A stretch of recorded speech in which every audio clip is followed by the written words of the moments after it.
We are one people, same cultural heritage, great kingdom we are. Ryan TV, reuniting the people, uplifting the kingdom. Thanks for staying with us. This is Igala Ryan Television. Today on Igala Ryan Politics, we are going to be looking at the build-up to the off-cycle governorship election in Kogi State. So I'll be interacting, in the next 15 minutes or thereabout with Comrade Samuel A. Danjuma. He's a spokesperson, Jibril OLAMIFE Youth Campaign Council for the Accord Party, Kogi State. Thanks so much for coming on the program. Thank you very much. It's a pleasure. All right, very quickly, let's look at what your party has to offer in the forthcoming governorship election, especially as it regards to the agenda of your principal. Thank you very much once again. My party, the Accord Party, is coming to bridge the gap. And when I say bridge the gap, it's as simple as saying that from the inception of the creation of Kogi State 32 years ago, if there's one thing that Kogi is lacking, is quality leadership. And my party is coming to give that quality leadership that will change and transform the face of the state and the life of the people of Kogi State.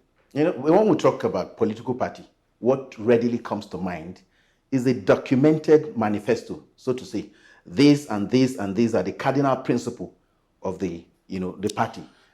Can you speak to your manifesto specifically? As we speak, presently our manifesto is not yet in public domain, but because of the insight I have to the happenings and the workings within the party, we are specifically looking at issues that deals with the economy of the state, security, healthcare, agriculture, that's the diversification of the economy, and we're looking at youth in holistically. When I talk about the youth, we're talking about improving the life of the youth, creating an enabling environment for the youth to strive and achieve their goals and aims. At least by so doing, would have been able to curb them from youth restiveness. So my party has a lot of lofty, my candidate has a lot of lofty plans and programs for the good people of Kogi State, if elected on the 11th of November, 2023. We know that speaking about the resources of Kogi State, we know Kogi State is blessed with quite a number of both human and material resources, particularly when it comes to solid mineral. And, successive governments, have usually spoken to, how they are going to use, harness, some of the resources. Now, your principal, who is a governorship candidate, yes, particularly, one would want to know in specific terms now that, okay, if I do win and become a governor of the state, I'm going to specifically focus on this area. Can you give us, direct focus of where your principal intends to improve on the economy of Kogi State? Thank you once again. My principal, coming from a very rich military background, someone who has risen up to the level of the Vice Admiral of the Nigerian Navy, speaks a lot. His time in the Navy, he was able to bring a lot of innovations that has positioned the Navy to where they are today. My principal wants to focus on the economy of the state, diversification. Now, there's something we are not even looking at in Kogi when it comes to how to raise revenue to do most of these things that my principal wants to do. In a few months now, Kogi has been receiving 13% derivation from the federal government for the crude.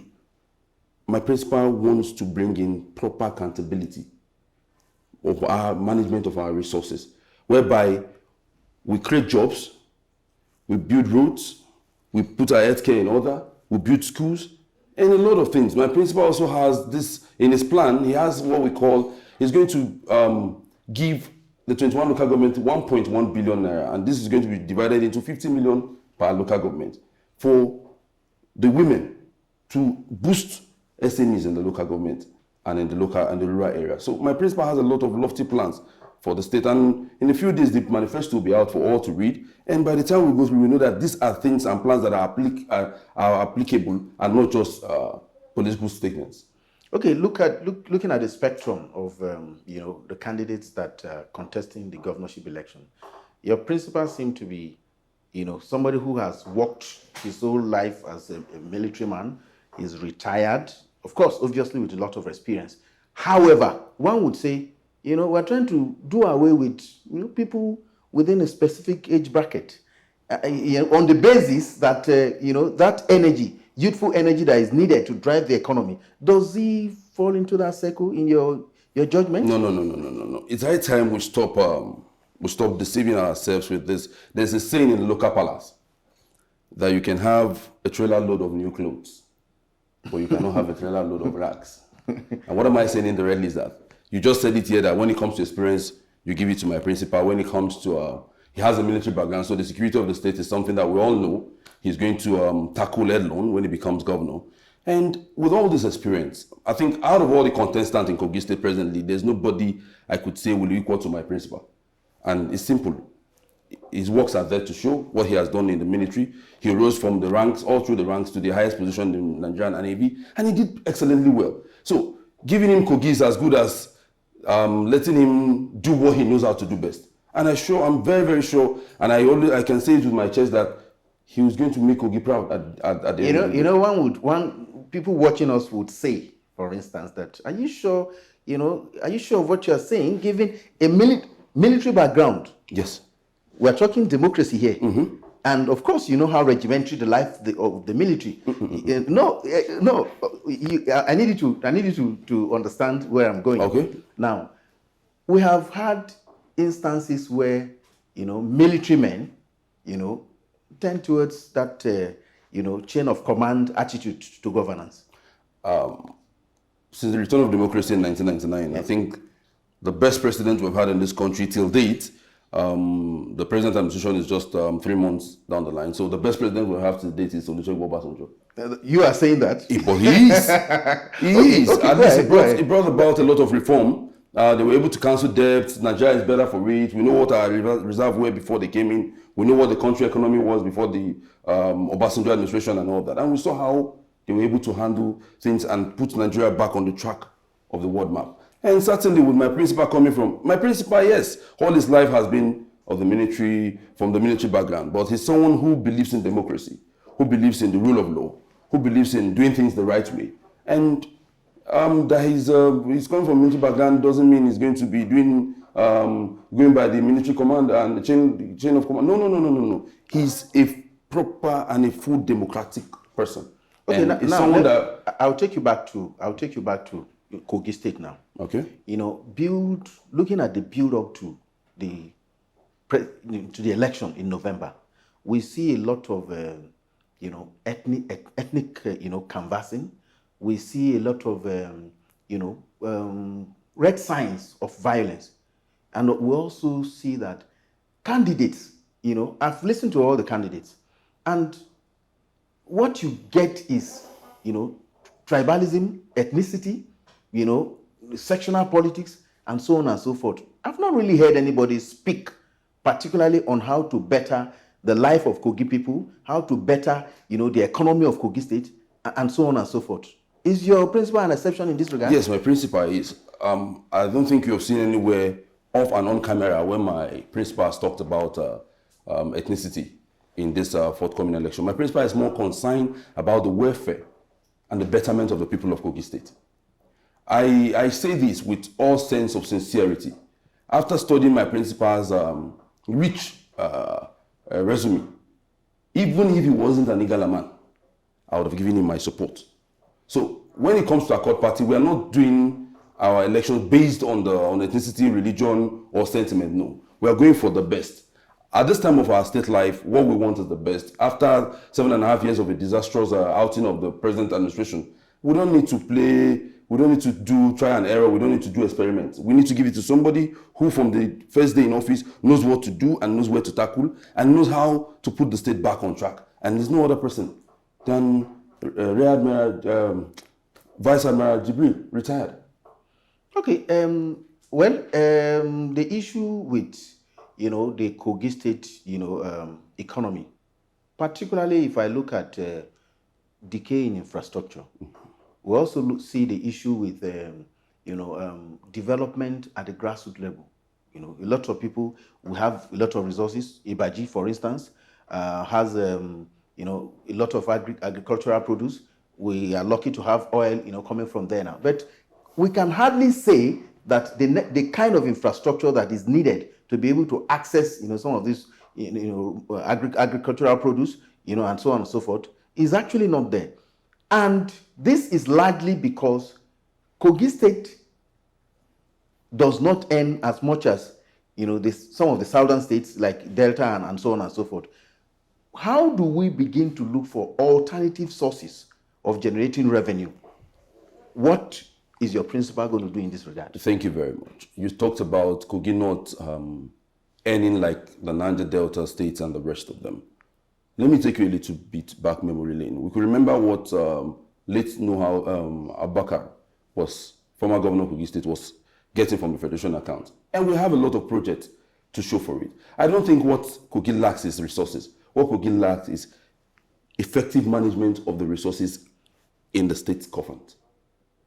And my principal has said it that from day one, he's going to give that leadership whereby what is meant for the local government gets to the local government. And until we return the funds for the local government back to the local government, we can get that development we want from the grassroots. There are some roads that ordinarily should be done by the local government chairman. There are some little things that should be done in local government areas that the local government chairmans are deprived of because there's no resources in their hands. My principal believes in what we call the principles of the 3 tiers of government at the state level, whereby the money meant for the state goes to the state, the money meant for the local governments go to the local government, and all that. As we speak, I don't think we have local government chairmans in Kogi. What we have are appointees of the government.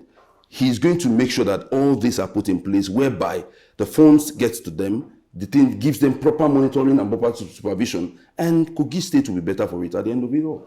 Okay, now let's focus. Okay, let's focus on your, should I say your area of concern. You are a young man, obviously. And we have a lot of youth population in Kogi State, which we know majority are in the business of political thuggery. No doubt about that. It's one of the challenges that we face in Kogi State today. Now, your principal, what area of youth empowerment, youth engagement is he going to focus on? My principal has said that he's going to have what we call the youth community, whereby we are able to spot talents. We have a lot of talents in Kogi that are wasting. We have a lot of young people that if you watch all through the campaigns and before the declarations and all that, you find that you don't see such people around my principal.